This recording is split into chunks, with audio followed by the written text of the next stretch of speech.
Ну, сапоги кому? Batus kam perkate? Protui perkate?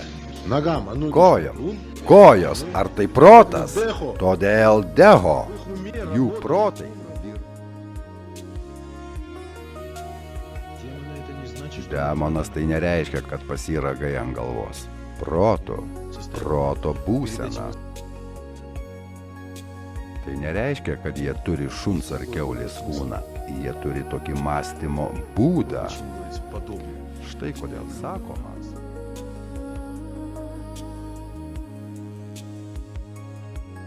Sakoma, kad medis, ant kurio tupi du paukščiai, yra žinių medis. Tai yra žemiški ir dangiški kūnai.